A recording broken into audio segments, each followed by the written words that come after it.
and a very warm welcome to this 1.1ness meditation session.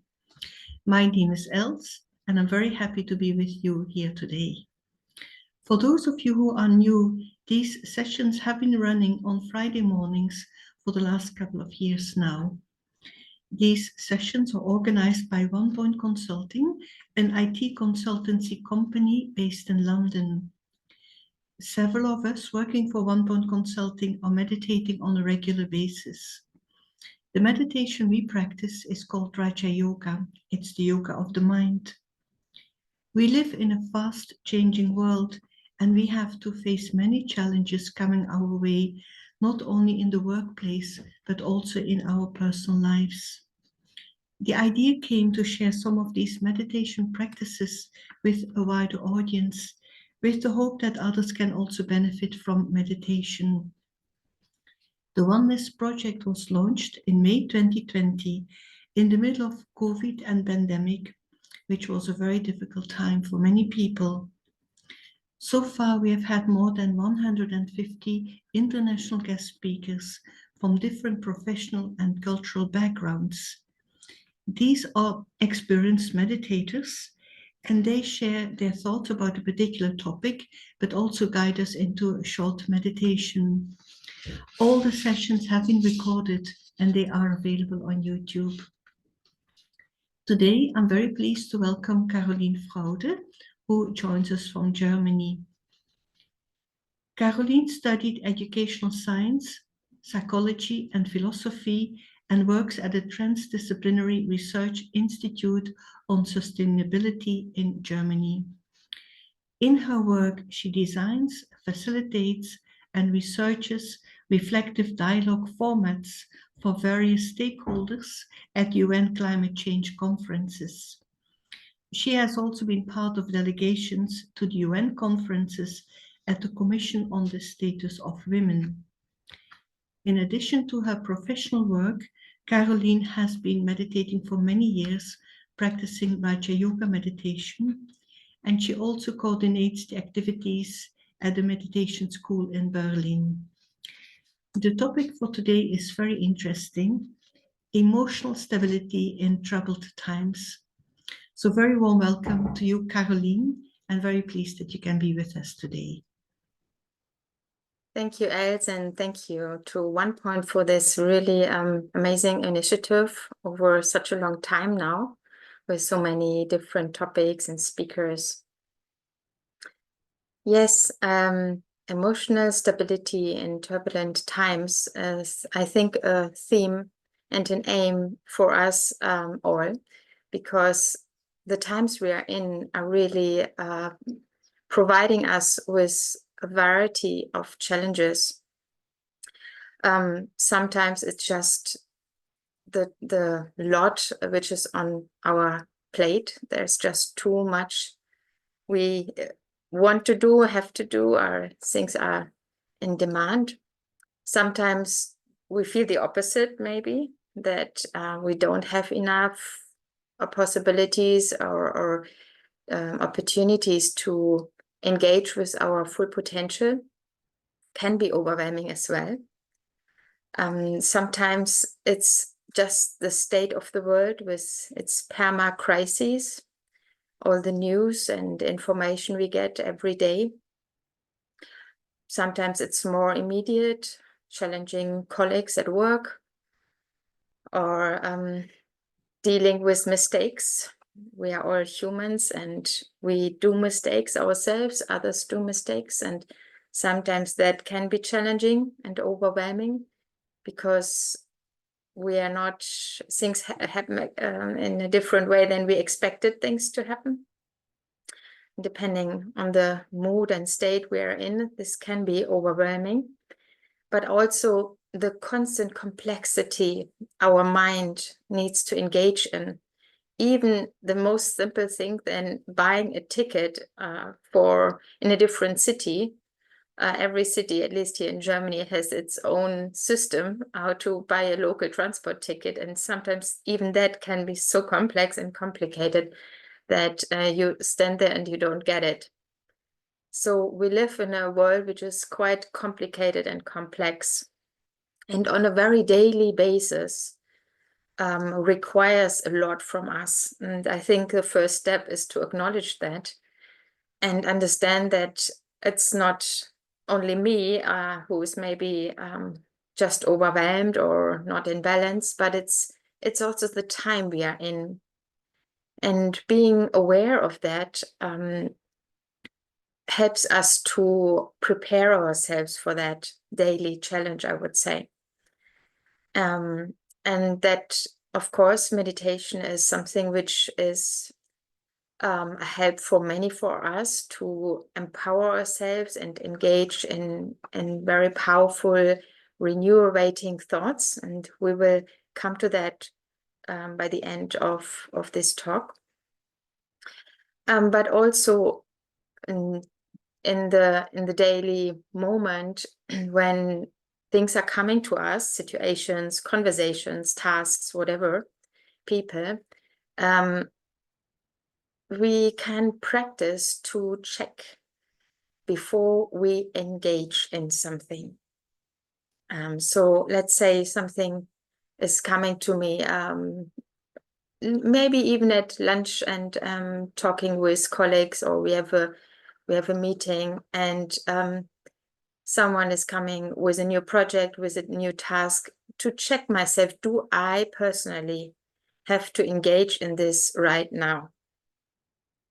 And then am I having the capacity? I can just go inside and feel, how am I at the moment?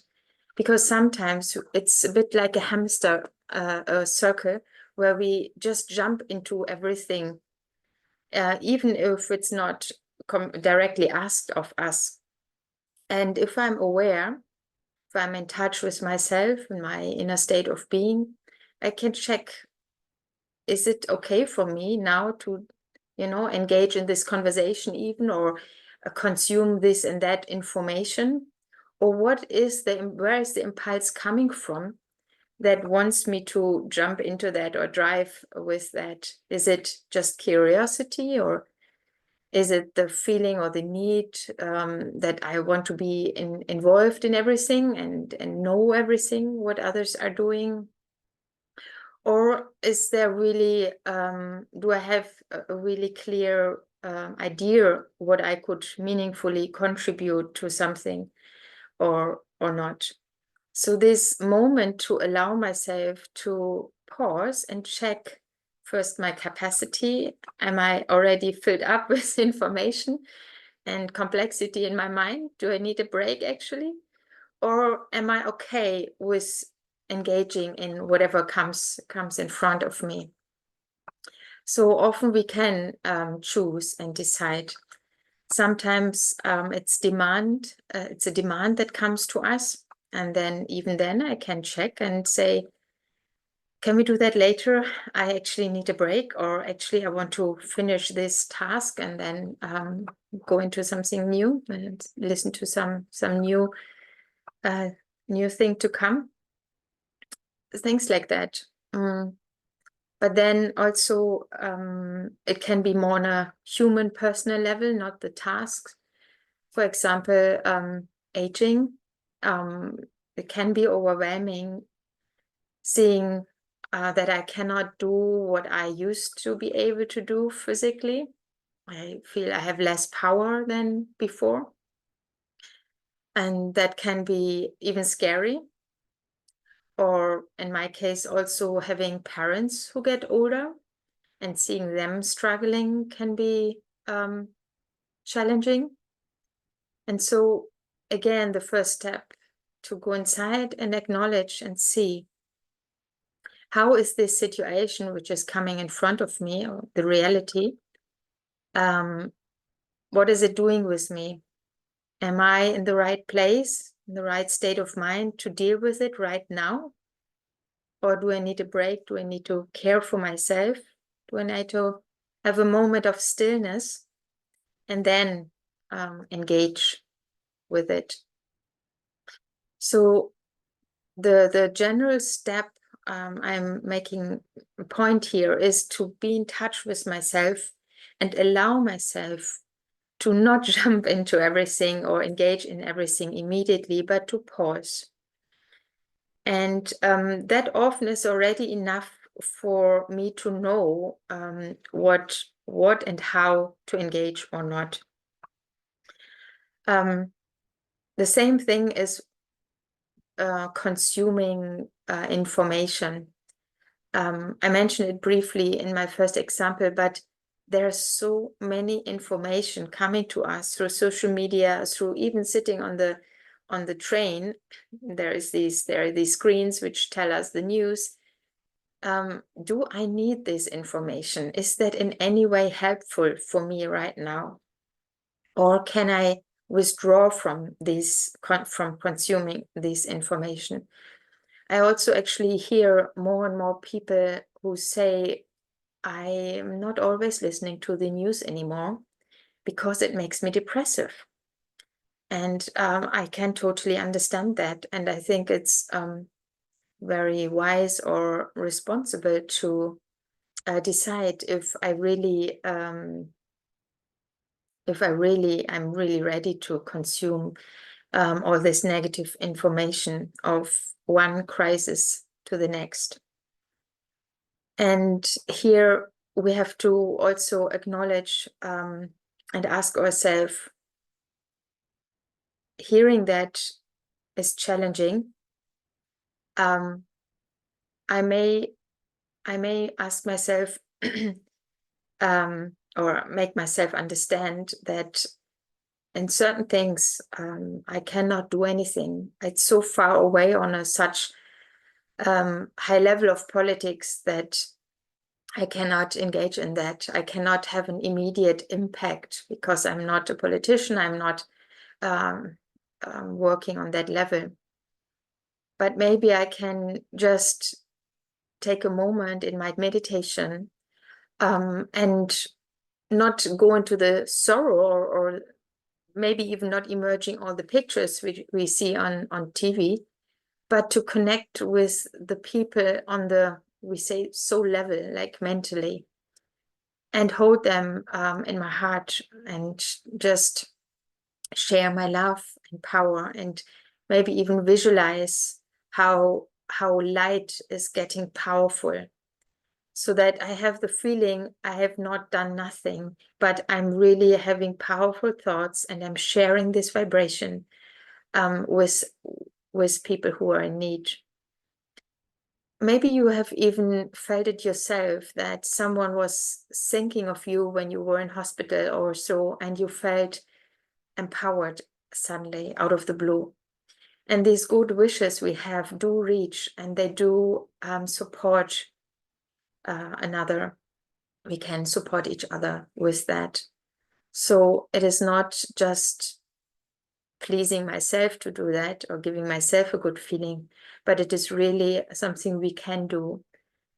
Sharing good vibrations, sharing good, powerful thoughts of peace, of power and love. So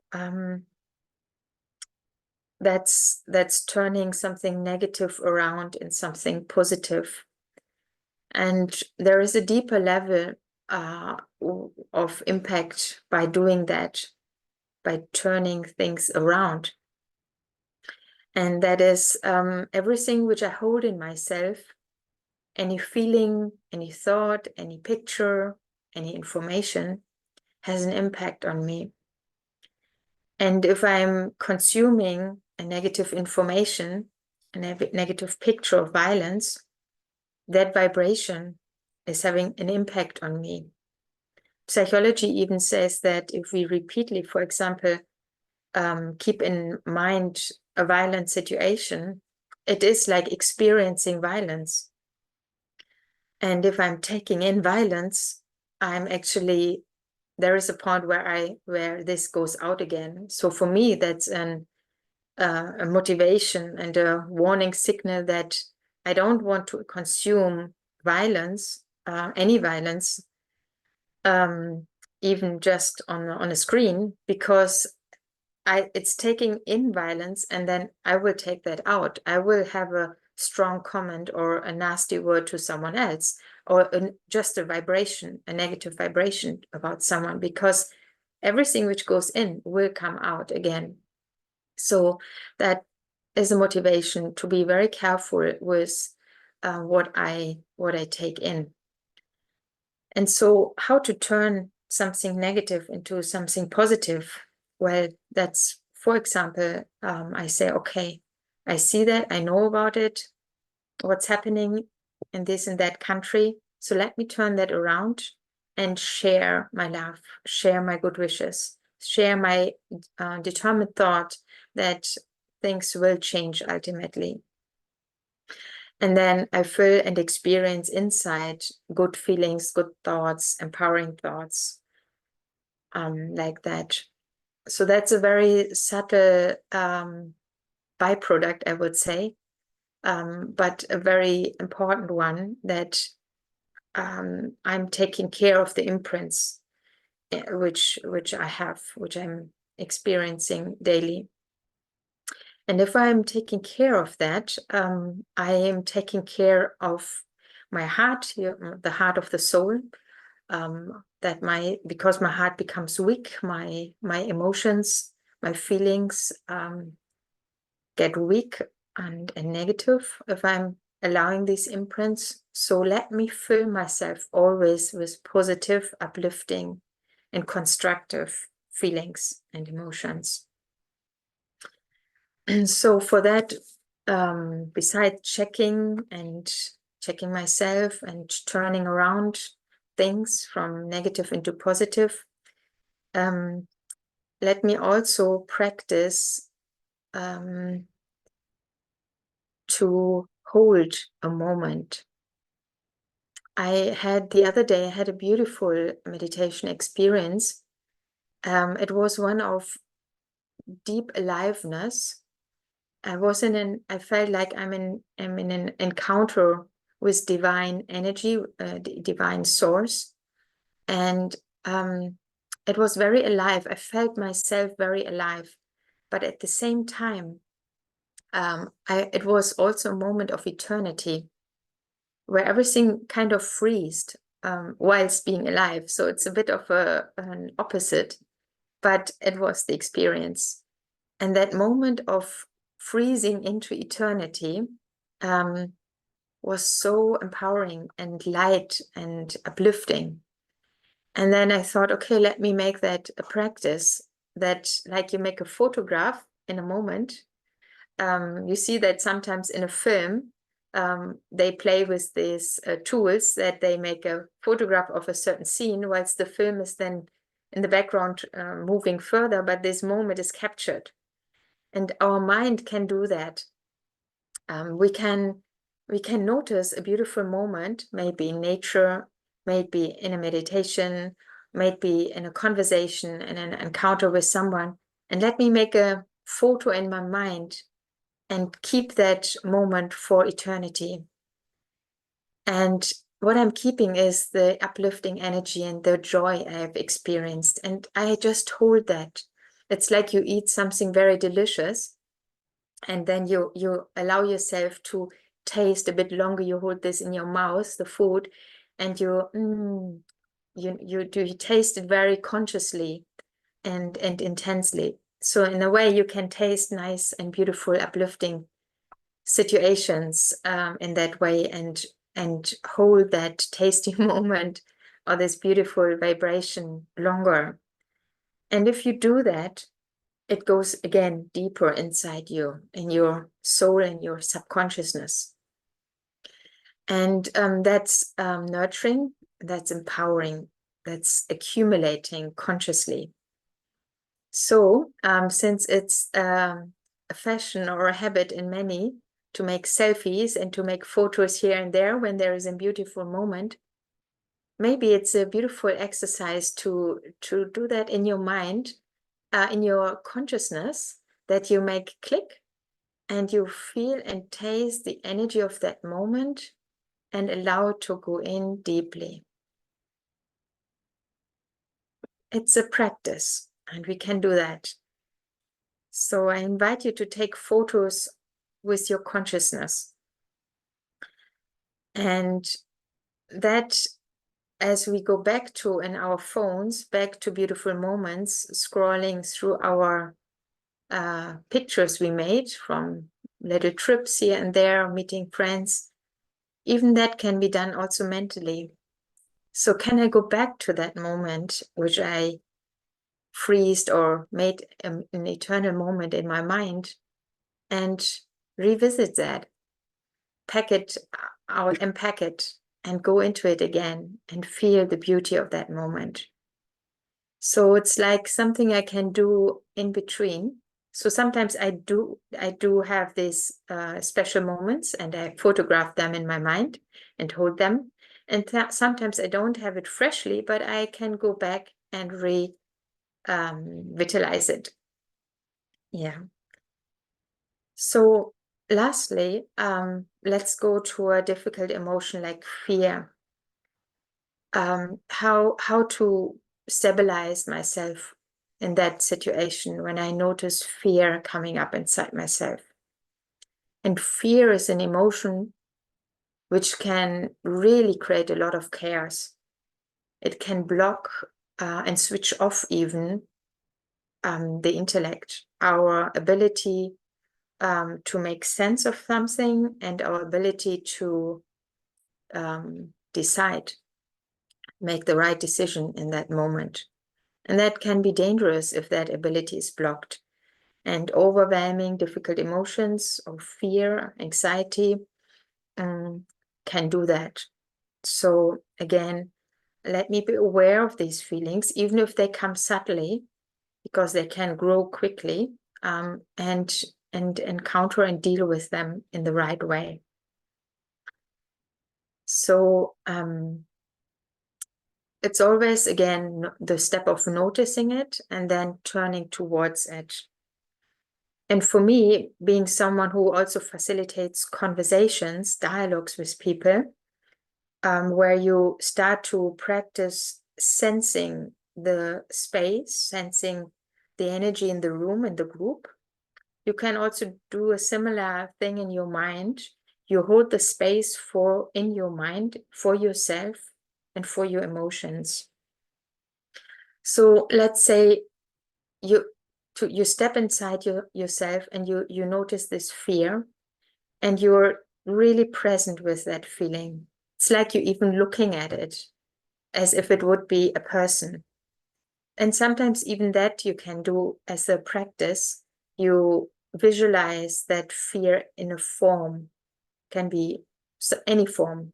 So you have someone you are encountering with, and then you hold the space with a lot of love, presence, concentration, and being with it.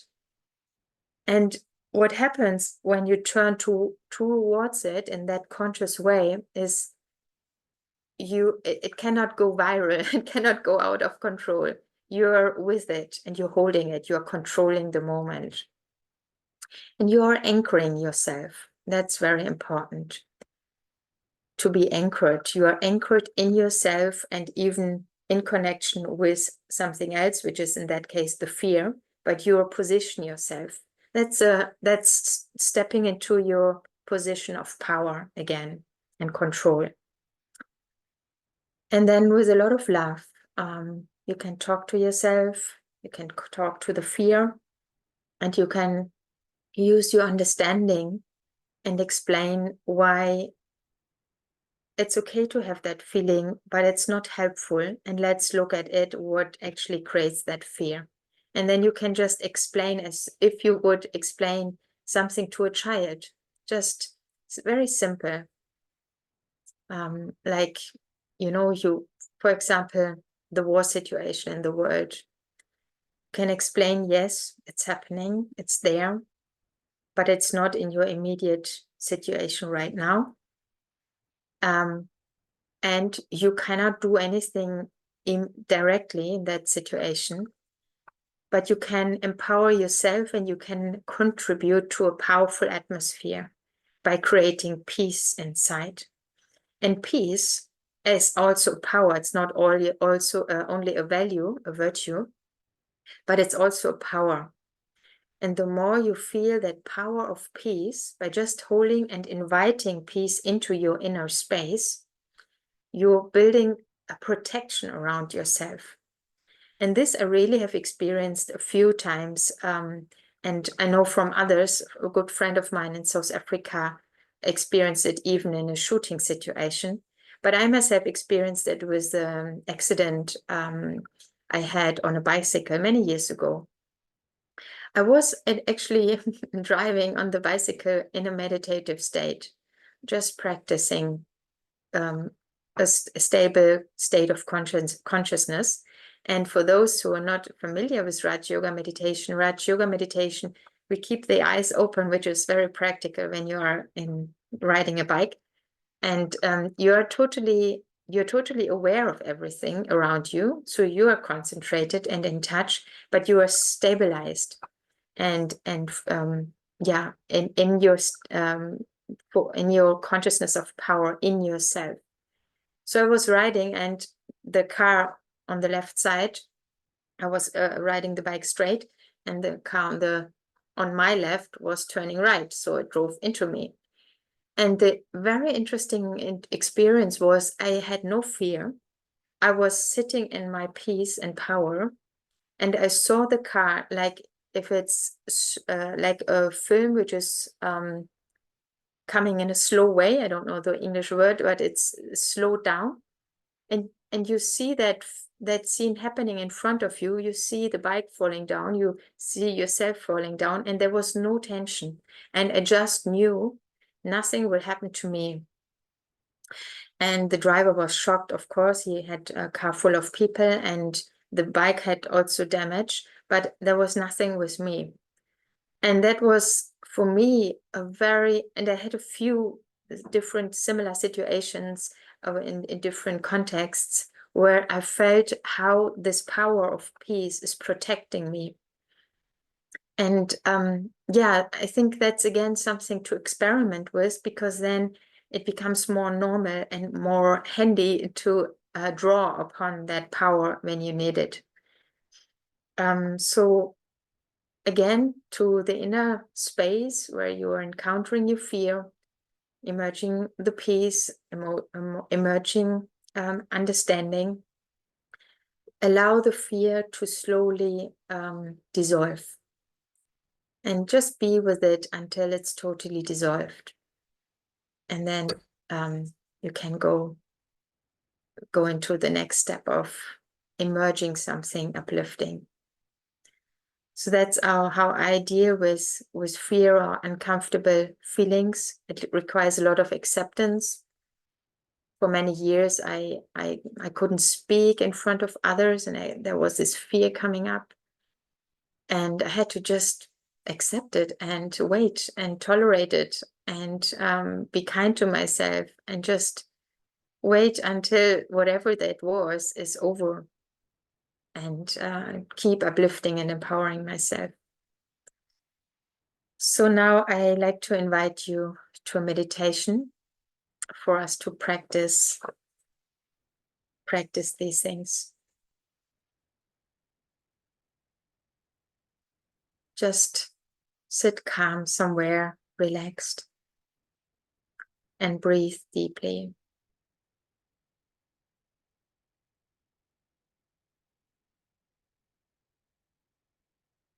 Relax your mind.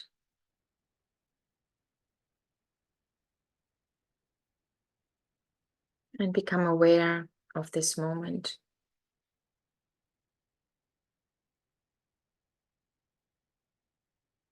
Become aware of the room you are sitting in.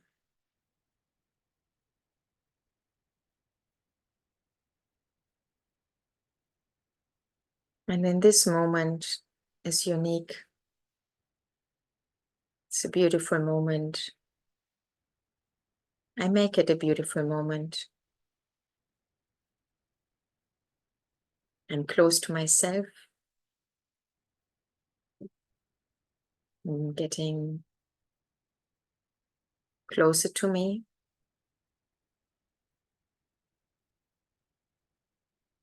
And I gently go inside into my inner space.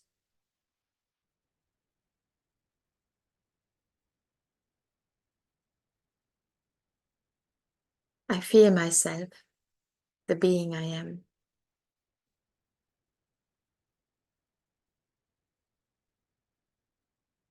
And I enjoy my own company in that moment, feeling my own energy,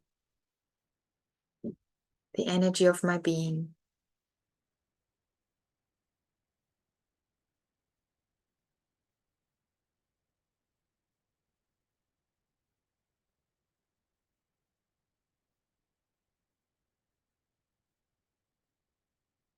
Connect to my heart.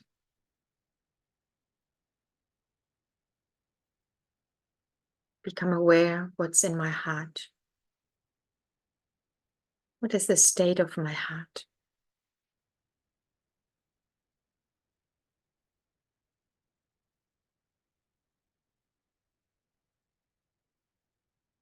I hold my heart with a lot of love.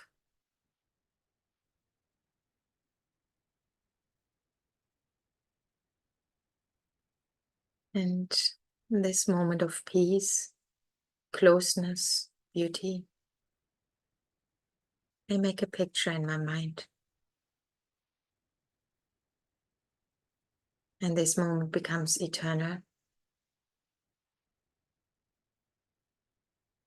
And its energy sinks deeper into myself.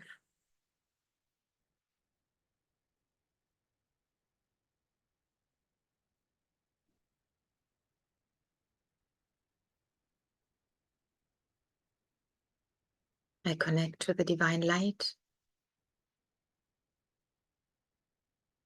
and invite divine presence into my inner space as well.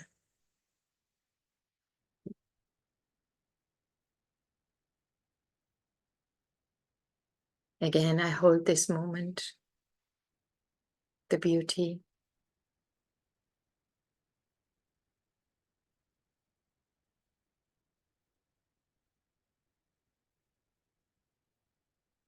I become aware how connected I am if I just think of it. I have an anchor inside myself, my own relationship to myself,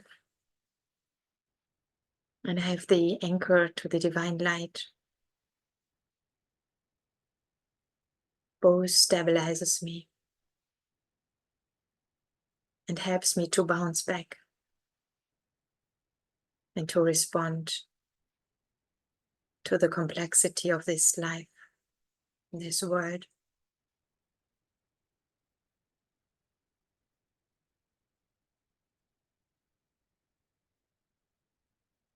I'm present.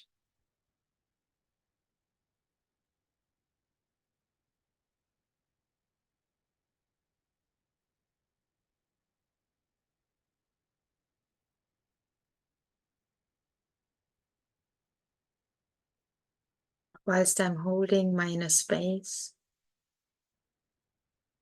I can feel how the moment sinks deeper and deeper.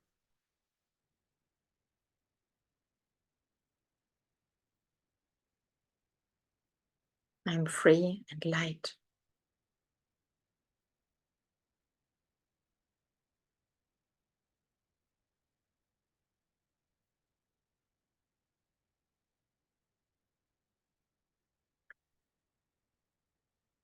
And now I share the energy of my inner space with the world around me.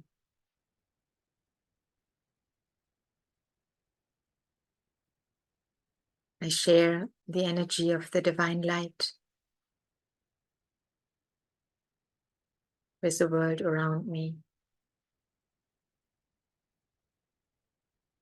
And I keep accumulating this power whilst sharing it.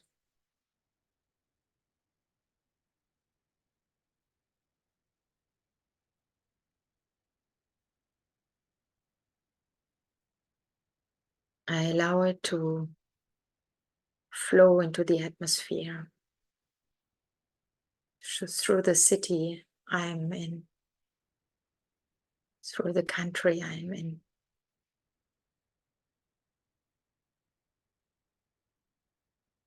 into the whole world.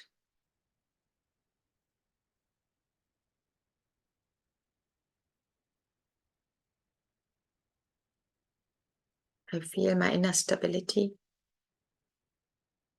And I realize that stability is not a stagnant state of being.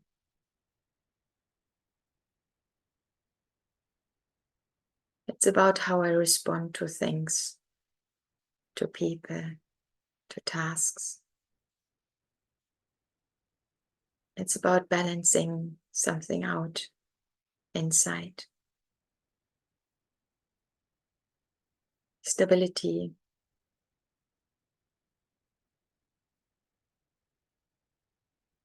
is a state of aliveness in which I check and respond adequately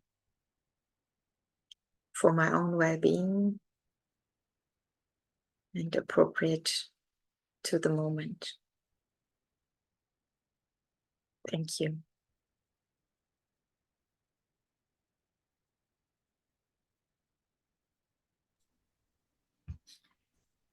Thank you, Carolin. That was a very beautiful meditation commentary.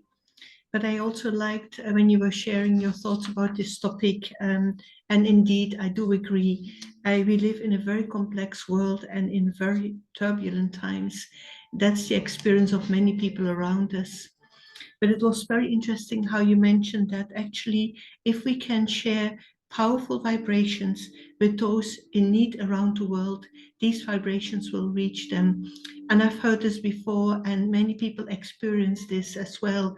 So I think that is a very powerful thought, and maybe something we can practice and we can explore. But also, the thing is that if we have negative thoughts, wasteful thoughts, they make us weaker. And when you were sharing your accident, your bike accident, that experience, that it's actually the power of peace that's protecting us, but also that's making us very powerful. So thank you very much for sharing that. And for those listening, I hope you have enjoyed the session, and we're looking forward to welcoming you soon to the next 1.1 session. Thank you, Ed. Thank you, 1 Point. Thank you, everyone. Thank you, Carolin. Bye-bye. Bye-bye.